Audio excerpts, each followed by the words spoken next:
So today's program is how I survived a job loss, one breath at a time. Job loss can have a cascading impact on one's life.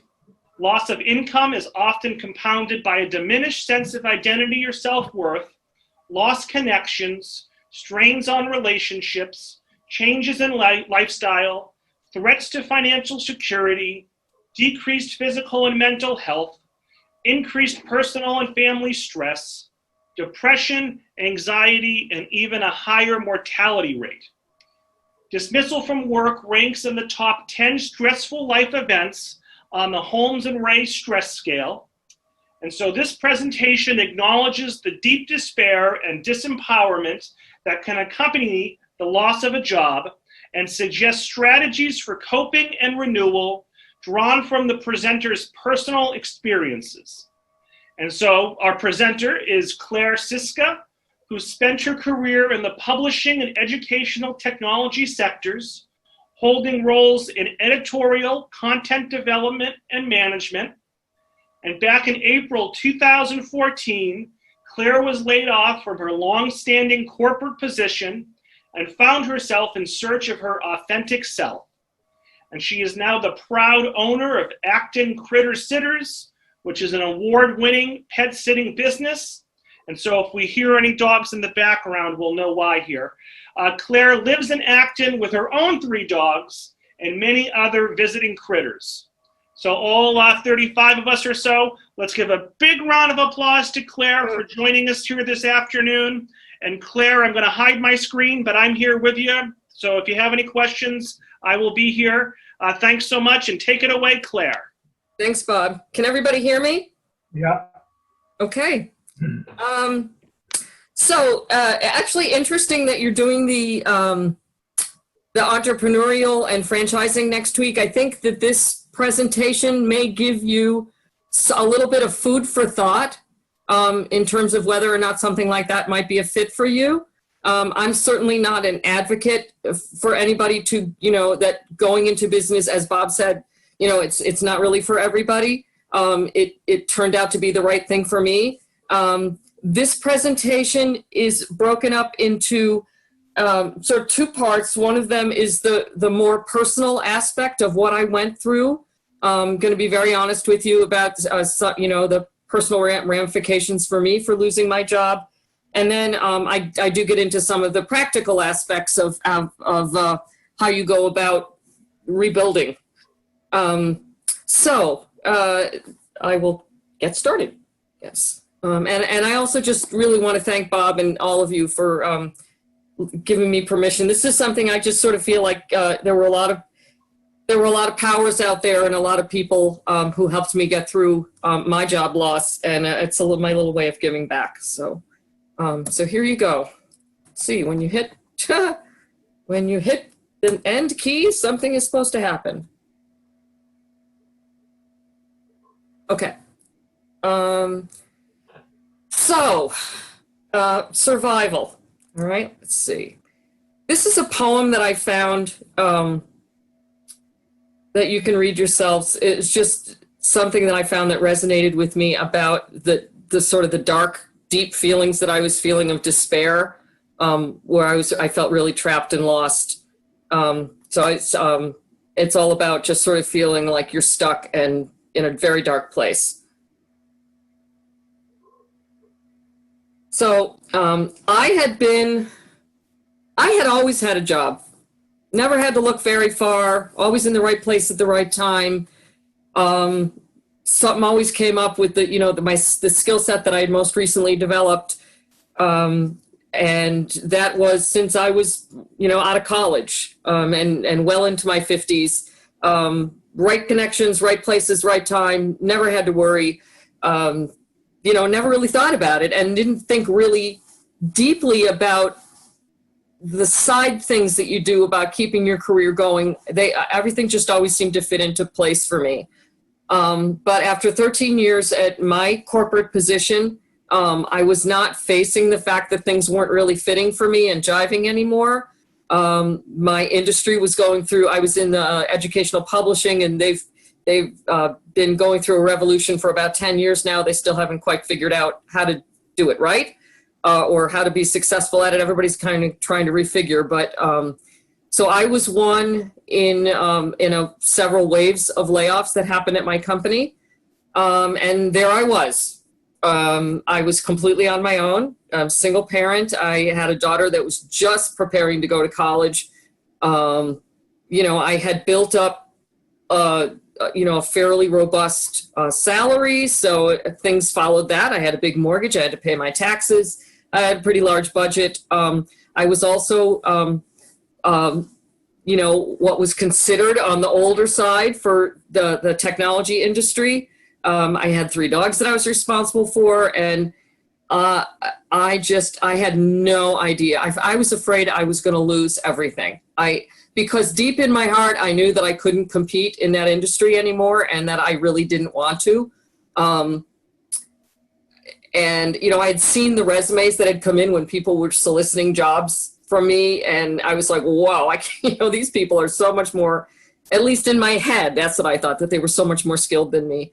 But I didn't know how I was going to manage. I thought I was going to lose everything. How was I going to send my kid to college? Was going to end up living in my brother's basement. That was what was going through my head. Whether that was really the reality, I don't know. But that was what was freezing me.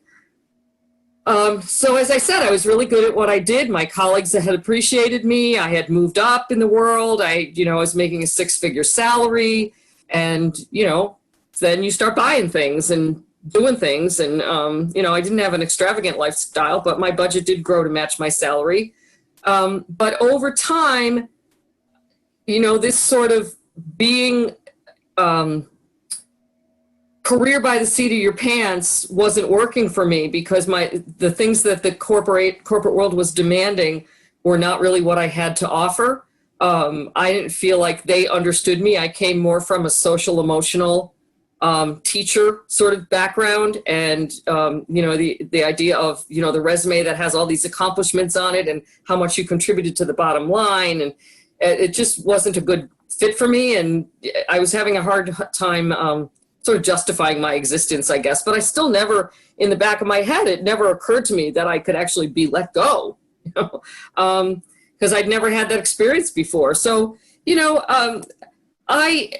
I became somewhat disenchanted with what I was doing, but, I had a good life. I was working at home a couple days a week, and, I had a paid for parking spot. And so I just sort of I went in, I did my work, and then it was just a paycheck though. So I was just going about doing what I needed to do in order to really do the life that I wanted to do outside of my job, which was, my dogs, my kid, my neighborhood is very involved in the community that I live in.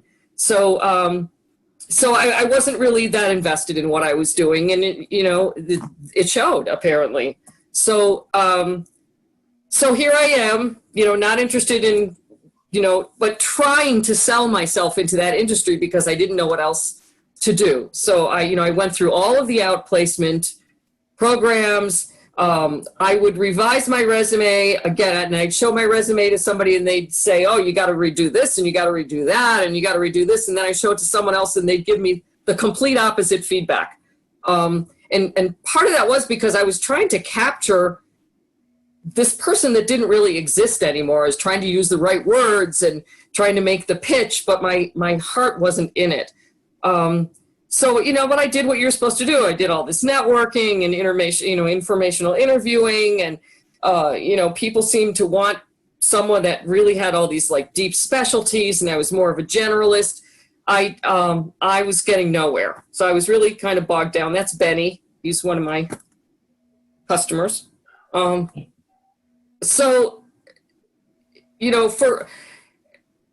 Without intending to, I was forced into a position where I had to figure out who I really was, and the only way I was going to be able to make a living doing something was if I could find something that I cared enough about that people would be convinced that it was something that I wanted to do. And I look back on this slide, and I think I sort of have to laugh at myself, because I went out and I started taking HTML classes, and I think, oh my God, that was so old-fashioned, but that's what I did. I thought, can I refresh my skills? Can I take a class here or there? Can I get back into the game? I went on these informational interviews, and somehow I wasn't able to articulate anything more apparently than, I'm an organized person, which didn't get me very far. I started taking accounting classes. I'm not much of a math person, but I thought, okay, here's another practical skill. It was just really sort of casting things out all over the place, trying to find the answer real fast. Go do this and you'll be able to get a job. I did go to the job seekers meetings in Westford, and they really were very helpful to me and supportive. But, within 2 meetings, you have to get up and do your 60-second commercial. And I kept saying, I really can't, because I don't know who I am, what I want to do. And as I was sort of spewing out the stuff that was on my resume, again, it just didn't feel like it was me. So, nothing was resonating. I was feeling quite lost. Really a fish out of water. So at some point, the reality started really setting in. And these are just some of the symptoms that some of you may recognize. If it impacts you in this way at all, just feeling immobilized, maybe crying a lot, maybe feeling like you want to cry but not being able to. It's hard to be social when you don't have that energy and you don't know, you don't really want to talk about where you're at. Irritability, restlessness, sometimes just sleeping too much. Some people eat a lot, some people drink a lot, some people can't eat, some people can't sleep. A lot of hopelessness and pessimism and just, feeling like people didn't understand. They were like, you'll find another job. And I was like, no, you don't get it. I won't, I can't. At least that was what was in my head. So you recognize some of these pictures of, there's, what's his name? Can't think of his name right now.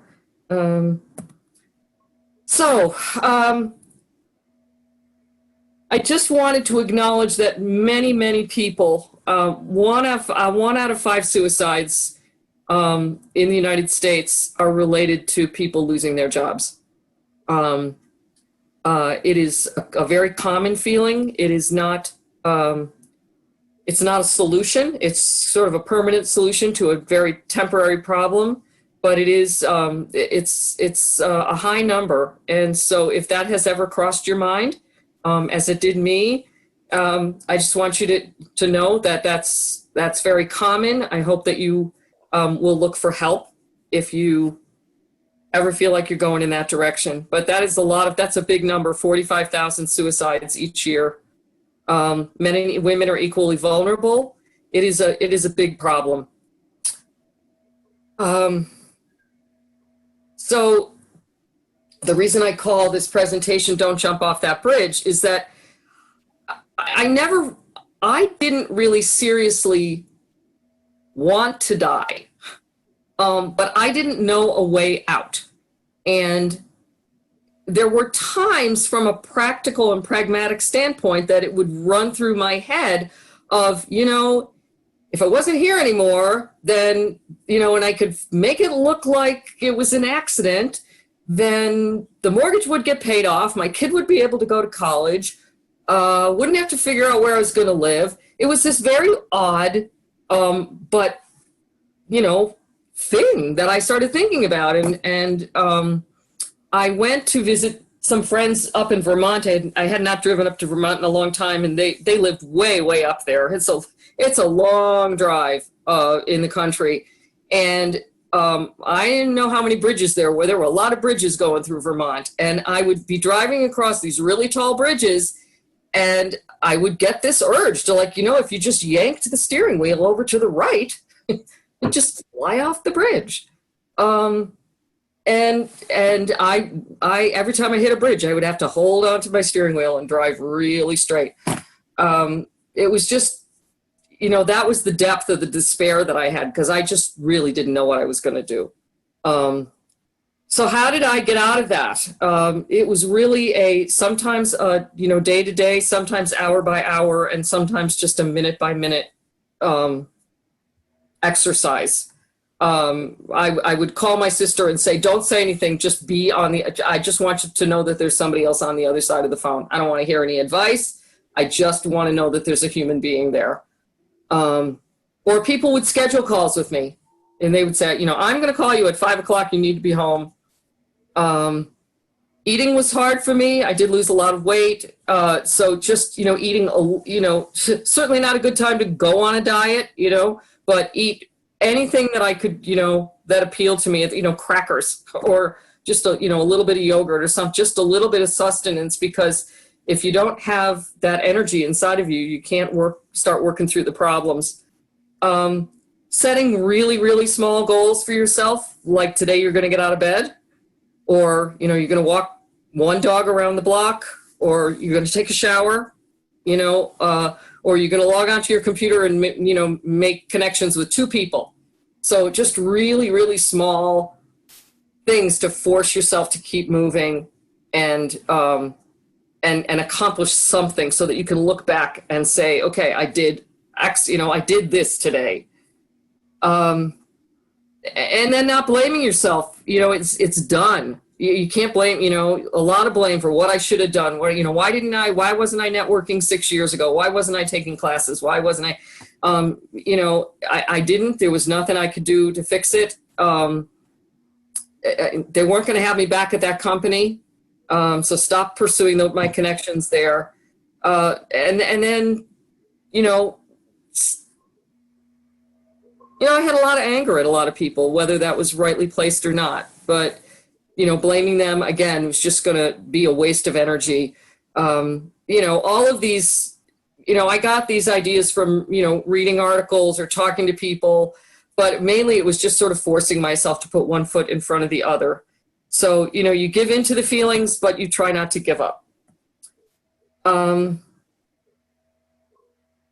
So again, I said, 1 minute, 1 hour, one step at a time. Other things, don't try to solve all your problems at once. If you try to, I would go to these places like, well, if I get this, cheap job, then, how am I going to pay for, a car in 10 years? So, forget it. That's like 10 years from now. You just got to worry about today. Medication, through the right, physician can help some people.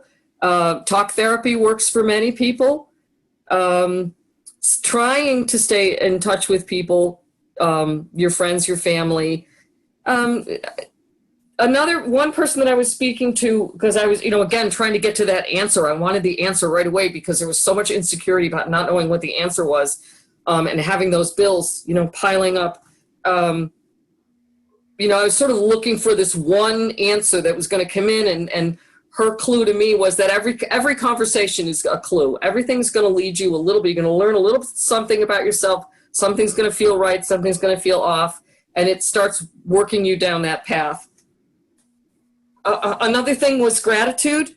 I got a little book on gratitude, and they taught me just, before I went to sleep, just try and come up with 3 new things that day that I was grateful for.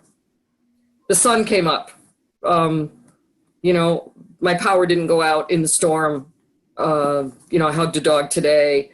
But then the next day, you have to think of 3 totally different new things. And before you know it, you've got a whole, if you write them down on a piece of paper and throw them in a jar, then you have a really bad day. You can start picking them out and reminding yourself of things that you have to be grateful in your life. So the two things, sorry, I'm going to go back a second. I narrowed down the 2 things that were most helpful to me. There's a lot of threads everywhere, but what I wanted to talk to you about today is the practice of mindfulness, and also going beyond yourself. So it's sort of going inward and also going outward, and finding inspiration outside and starting to think, beyond your own little world. There are so many problems and there are so many inspirational stories out there that when you can sort of get out of your own little head that you're spinning in, it can be helpful. So the first phase of that is mindfulness meditation. There's a number of different kinds of meditation out there. All you have to do is Google meditation, and you'll find classes. You'll find a lot of free websites. You don't have to spend any money on it. There are free apps for your phone. And I have a link in the back where you can look at for the most recommended ones. But meditation has been around for a long, long time. It is not a religion, but many religions incorporate it. It's definitely a part of the Buddhist religion. Mindfulness meditation is a specific type of meditation that is really about, it's not doing all the mantras, but it's just sort of trying to empty your mind as much as possible and give room for creative energy to come in. A lot of studies have been done on it, very scientifically validated. It's been in use by businesses, it's in use by the military, it's been in use by therapists, police departments. It's, as a way to help you find energy, relieve stress, take better care of yourself. And here are some of the recognized benefits: lowering your heart rate, reducing stress, increasing optimism. Promoting creative thinking, I think, is really important, because when you've got in such a negative place, it's like your body, where you have to rest at night so that you can get up and walk another 5 miles. You have to find a way to rest your brain from all of that craziness that's going on, so that you have the room and the energy in your brain to come up with new solutions. Meditation can be very helpful in that. It helps you with your emotion, it helps you be more attentive, and it does decrease depression and help improve sleep patterns. Really easy to find out how to do it. You don't have to become an expert. Just try and take a little bit of time out of your life each day. And so it's really just all about being present. See if you can find a room in your house or in your backyard or in a park where you can just say, I'm going to take 10 minutes, or I'm going to take 5 minutes. Sit upright, be comfortable, try and just breathe in, and be present with whatever's there. Oh, I just heard a bird. Oh, a car just went by. A horn beeped. And then your brain starts wandering off into, oh, I forgot to call so-and-so today. And if you can recognize that and then bring yourself back to the present again, and then just, try to be aware of what's happening around you and just acknowledge that and come back to that presence. My teacher suggested that a phrase called short time, many time. So rather than sort of trying to force yourself into, okay, now here's my new project, now I'm going to learn meditation and I'm going to force myself to sit for 20 minutes or half an hour, that's a lot to ask, especially for a beginner. It's better for you to just take little bits, or better for any of us to take little bits when you're in the shower. Say, okay, I'm going to take, I'm in the shower, I can feel the water, it's hot, it's steamy, it smells good, and then later on when you're at your computer, if you need a break, just do another 2 minutes. And over time you will build up, but those multitude of little 2-minute, 5-minute practices throughout the day will help you develop a practice, but also help you just rest. This is just an example of more of a meditation, like a mantra. I had a lot of trouble sleeping initially, and so this was one that I found that I enjoyed. I would just lie in bed and recite this to myself, and sort of repetitively, like counting sheep.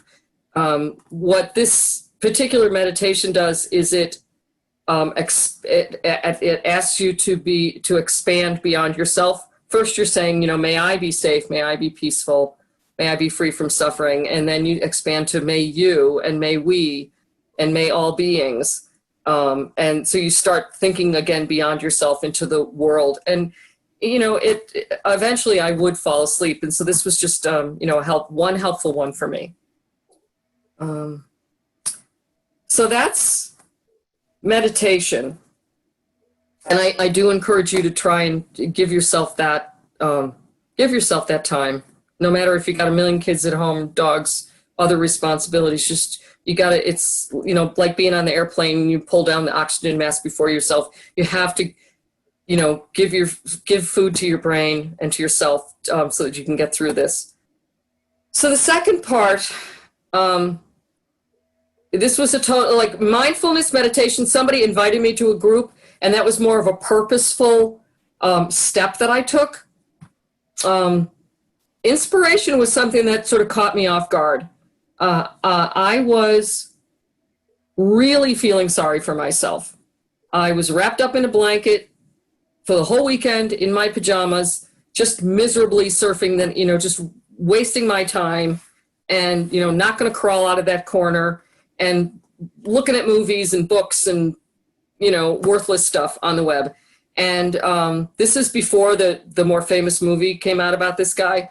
But I stumbled across on YouTube this movie called Man on a Wire about Philippe Petit. And I don't know, you guys are on mute, so I don't know if you've heard of him before. He is a Frenchman who, way back when he was a juggler and stuff, and he started getting interested in high wire stuff. Some of you may have seen the guys that, I forget what their last name is, the Wallendas, the Flying Wallendas. Every once in a while, they'll do a tight wire act over a volcano or the Grand Canyon or something. This guy was very different. So he was more of, and nothing against those guys, but they have sponsors and safety ropes and nets and, TV cameras. And this guy just had this, he was, I think his first clandestine thing that he rigged up without permission was across the two towers of Notre Dame.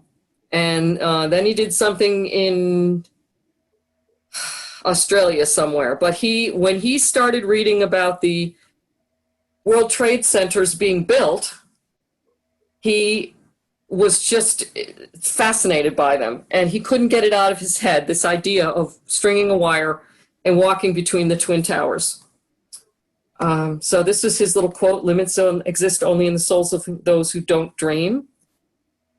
So what he did, without anybody's permission, studying, they slipped in there, they dressed up like reporters, they gathered all this information. The towers were still being built. And overnight, he and his crew, two or three in one building, and he and some other guys in the first building, hauled up this massive cable and all of their equipment and his walking shoes, etc. I think they started at like 10 o'clock at night, got past all the security guards. Sometimes, security guards would walk past and they'd have to hide under tarps. But they managed to get up to the top of these towers. It's like, how do you get the wire from one side to the next? So they took a bow and arrow and tied this very thin filament, fishing wire to the bow and arrow, and connected to that was a thicker string, and connected to that was a rope, and connected to that was this big cable. And they shot the fishing wire from one tower to the next, and slowly over hours hauled up this cable, rigged it up to keep it steady. And by dawn, he was walking from the top of one tower to the top of the other tower, lying down on his back. Let's see if I could hear, talking to the birds. There are very few pictures, unfortunately. And, he pulled off this amazing thing. And he was having such a good time that he would get to the other side, and then he would turn around and walk back. And then the police came up, and so he was taunting them. He would get like within 3 feet of the tower where the police were, and then he'd spin around and he'd go on the, back to the other side. He crossed over, I think it's like a quarter of a mile in the air, and he crossed over 18 times. And so I can't tell you, it's bizarre. I was so incredibly blown away by this guy. And I began to think that I had been forcing myself into this mold that wasn't working for me. And that if he could do something this crazy and be successful at it, that maybe I needed to start looking at things in a different way. And maybe I could do something really unique and different for me, and it wouldn't be all that crazy after all, because it would be what it would be my passion. It would be something I cared about. And I don't know, he got under my skin. What can I say? So I read everything I could about this guy, and I was just fascinated by him, and what he had done. And then I had a, sort of piggybacking on that, I had a friend who was running a vision board workshop, and I was really pretty miserable about going, but I figured I had nothing better to do. And I said, I can't do a vision board because I don't know what my vision is. So she encouraged me to just go through the magazines and pick out anything that resonated for me. And this is what I came up with. Just, reimagining your life, dogs, having fun, working at home, relationship with my daughter, getting out of debt, imagining, so play, there's some outdoor stuff. And the idea of a vision board is you just, figure out what it is that you want. You build this thing, you stick it up, next to a mirror or on your fridge or someplace where you're going to see it every day. And it's supposed to manifest itself in your life. And I thought that this was a crock, but I did it and I put it up there, and I would pass it every day long. So here I was. I had, it was the summertime. I met up with my own pet sitter, and I said, look, I'll do a little work for you. She needed help. It was the summertime. She paid under the table, and I started walking dogs for her. I got to a point where I would get up every morning and I would just sort of like force myself to do the stuff I was supposed to do to find the real job. And then I would be so relieved when 11 o'clock would come and I could go out and grab my keys and walk some dogs or take care of some cats. And the original reason I did it was to make a little bit of money, get some exercise, get out of the house. And I came up with other things I got a housemate. I live near the train station, and I started advertising, and I brought money in by renting out my driveway to people so they could drive into town. I started getting rid of crap in my house, and I had yard sales. I mean, it wasn't what I was, it wasn't a 6-figure salary, but I was making a little bit of money on the side.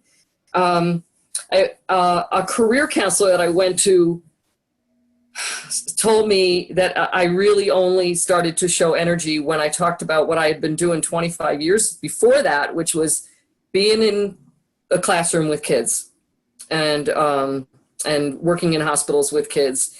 And so, all of these little pieces started coming together for me. My job pursuits were just really half-hearted. I had an opportunity. You think about networking, and I had taken this class in bookkeeping, and it turned out that the business manager for the daycare center where my kid had gone 20 years before, where I had been on the board, which is only 1.5 miles from my house, the business manager was resigning. And I said, this is kismet. I mean, this is it. I just took these bookkeeping classes and I got all this management experience and I know the people on the board, and, I threw all of my energy. I thought, this is perfect. This is my job. It's going to be really easy. It's all going to happen. And then I didn't get the job because they thought that I was overqualified and that I was going to go someplace else after a while. So that was pretty hard. I kept doing my daily mindfulness, kept looking for inspiration. My vision board was out in front of my face, and I kept walking dogs and looking forward to it every day. It was one of the things that kept me going. So then this woman who was running that business at the time had been pestering me for a couple years to buy her business. She wanted to retire, and I thought she was crazy because I certainly wasn't going to do it when I was bringing home a salary and had a 401k and everything. But after 6 months of looking for a job, and I know people look for jobs for 2 years. But for me, 6 months was really hard. I couldn't tolerate it more. I started thinking about this. Well, let's see, I've got management experience. I like to do caring kind of stuff. I know that I can do the communication stuff. I could really, beef up her website. I love to be outdoors. I love animals. I got internet skills. it's a job that I could do in my community, which I don't want to lose. So all of these things started adding up for me. And I said, well, maybe I ought to think about this. And, I was lucky enough to have a package and I had a little money in the bank. So I can get in the second half of the presentation, I'll get in a little bit into, how I finally made that decision. But the interesting thing was once I made the decision and found this thing that felt so much more me than my previous work had, then it was like the world was my oyster. All of a sudden there was a web developer down the street who wanted some experience and he wanted to help me with my website. And then my friend, on the next block said, I'll do your photographs of your staff if you'll, put a credit on your website. There were the staff people from the old job were feeling very insecure. They thought that they were going to lose their work because the other woman was retiring. But then new staff came along, good friends of mine that wanted work. I got a whole pile of new clients just because people found out what I was doing. And they said, well, I have a dog and I have a cat and I need somebody that I trust to take care of them.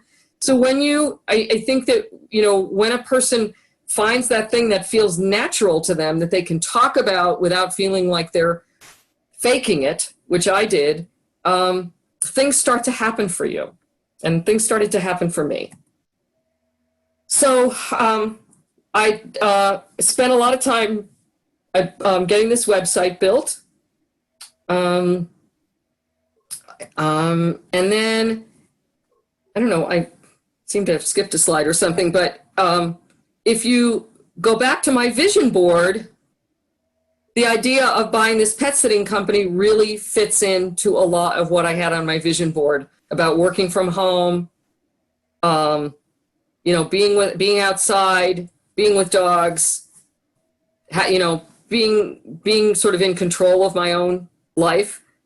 So it's sort of interesting the way it kind of pulled together. So these are the two primary things that I wanted to suggest to you that worked for me was meditation and trying to find some inspiration and thinking outside of myself. And so I threw a little bit of inspiration up here. You probably have all heard what doesn't kill us make us stronger, but Pema Chodron has a little bit more poetic way to say it. This is another good one, Singing in the Rain. I love the sound of music, totally inspirational, climb every mountain.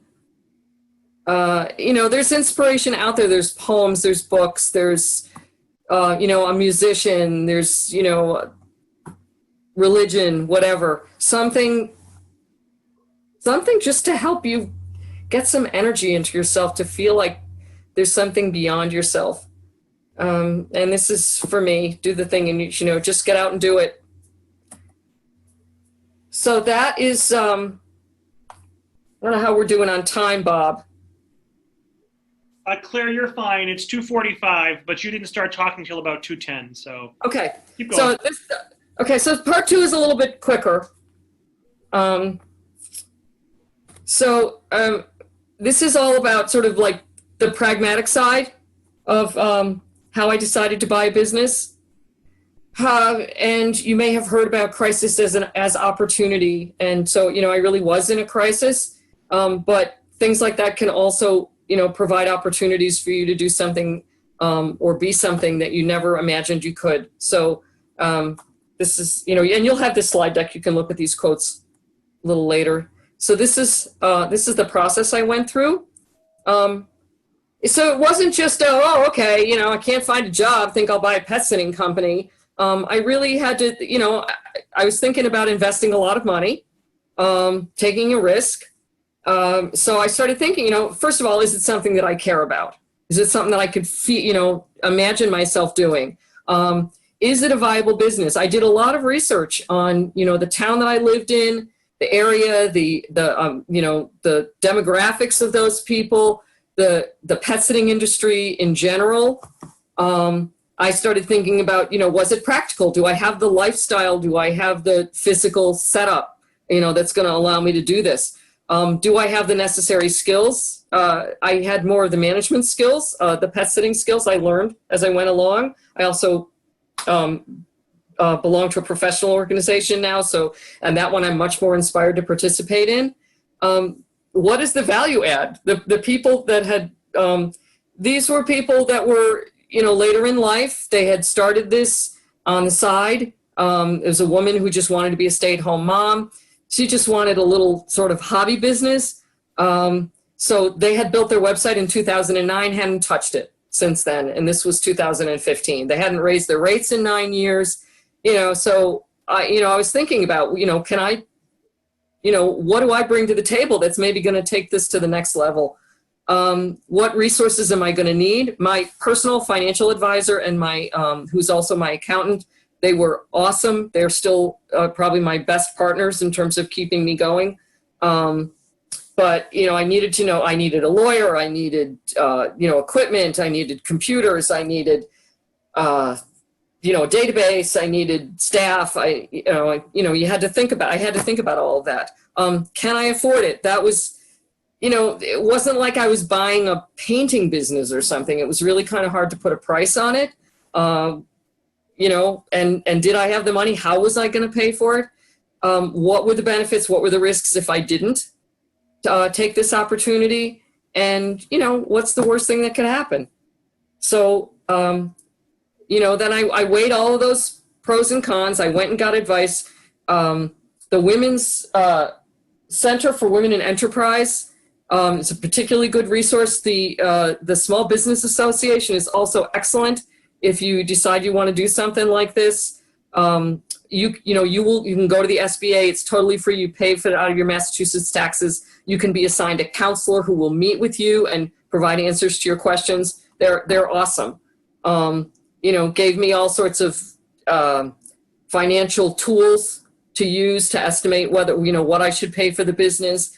All this time I was sort of negotiating with the owners, figuring out the terms, acknowledging things that I wasn't going to know. And I did have a good relationship with them. They loaned me part of the money. I was able to pay them over time. And also they agreed to be involved in the business as consultants for the first year, which was hugely helpful to me. But, you also have to think about it as, they're friends, but it's a business arrangement. I had people that advised me, you need a non-disclosure, you need ways to separate things out. So, eventually I decided I was going to take that leap of faith, which is better than leaping off a bridge. And then it was getting into sort of, how do we get from here to there? What's the right time frame? I created a project plan. I would meet with them weekly, figured out how we were going to communicate to the staff, how we were going to communicate to the customers, figure out how I was going to pay for things, over time, meeting with the staff, doing all the accounting and back and forth with the contracts. I invested before I even signed on the dotted line because I had a pride thing, I figured, my coworkers in high tech are going to say, oh my God, she's running a pet sitting business, so I had a bit of a pride thing and I wanted, I got new branding, I had a new website. I wanted to make a splash. And I think that I did. I think it was impressive. I think there was a lot of skepticism out there too. I had to work with the owner to learn the administrative practices, buy my equipment, set everything up, do the phone transfer, set up my bank accounts, get my DBA, there's a lot of stuff. And then there was the formal closing at the lawyer's office. We launched the website, we transferred the phone. That didn't work. 2 weeks of having the phone go to her house. That was a little crazy. Keeping, the first several months, we lost some customers because I messed up some things. But over time now, people have pretty much forgotten the old owner. And, we've built up a lot of loyalty. I've built up my staff relationships. I lost some people over time. For some people, it didn't work. But we grew over the last 5 years up until COVID.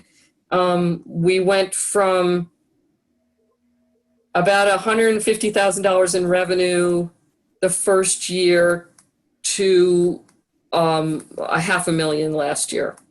So, we were feeling pretty good. And then there's always new things to get, new things to buy, new classes to take. It is not perfect. It was hard for some of the staff because they went from being paid under the table to, guess what, this is a real business now. You're going to have to pay taxes. You're going to have to commit to certain days and certain hours. I initially, lost money in the first year, but that was to be expected. Any of the problems finally hit on me. That's, there's nobody else that I have to go to. I have advisors, but if people are unhappy with the company, that's mine that I have to solve. So, but I'm really, really glad I did it. I do work a lot. I have very odd hours. I start in the morning, usually mid-afternoon. I end up taking a nap because I know I'm going to be working into the evening because people are going to be making requests for the next day, and I have to do my schedules for the next day and then make sure everybody's got their keys, etc. But I make my own choices about how I spend my time. Certainly in this time of COVID, I was fortunate that I had gotten myself into a business that was to a certain extent considered essential. So we never really closed down, but we did lose a lot of money. But I oftentimes thought, I have nobody to blame, and I have no axe over my head where I could walk in the next day and somebody could tell me that my job had been cut. My future was in my hands, and how I was going to manage COVID and how I'm going to manage the next 5 years. It's really up to me. And that feels tremendously powerful. So much more so than this sort of victim place that I had gotten myself into as my job situation was deteriorating. I do love the work. People seem to like us. We've built up a nice reputation. So I'm really, for me, it worked. And it could have been some other solution. When you take those practices from the beginning, the idea is to try to get yourself out of that rut of self-blame and busyness of your brain and give yourself some rest so that you can start thinking creatively about the next steps. And I think when you're, in this day and age, whether it's COVID or whether it's your own personal age or whether your industry has changed, it's really important to try thinking outside of the box, rather than just trying to force yourself down one particular path that may or may not work or may not feel right to you. Okay, so just very quickly, it's 5 years now. I'm still glad I did it. Every day is different. We've been profitable and stable and growing. We will recover from COVID. I'm confident of that. I've certainly learned a lot. We totally revamped the business. We've got a special software that's built just for pet sitting. We've got a portal out there that our customers use. They love it. We give them feedback every time we go out to their site. It helps me track my keys and how you get in people's houses and all my finances. And so, that was an investment that we made, but we really modernized the business. But now I have to think about new things. What have I learned? I've been doing this for 5 years. I am in my 60s. How long do I want to keep doing this? How long can I be the key man at the top? Do I need to maybe sometime get a partner? What needs to change so that we can stay successful? How do we, where do we go from here? How long can I keep doing this? Working every day and every weekend. Will I ever be able to retire? I don't know. I have to relook at my whole financial situation now. But I'm still, I don't regret it. And I don't even mind working every day because half the time I'm just hanging out with dogs, or they're hanging out with me at my house. So one last piece of advice that I wanted to say is that please don't try to figure it all out right now because you will get frozen. You will never have all the answers. You need to sort of live with the questions and let things evolve and do what you need to do to survive. But try not to burden yourself with having to figure it all out.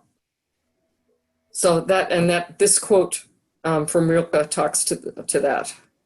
So someday you will have it figured out. But hey, listen, I could have never figured out who knew COVID was going to happen, or and back when I lost my job, who knew that I would be in a position to buy a company, that could grow that fast. We grew like 25% a year.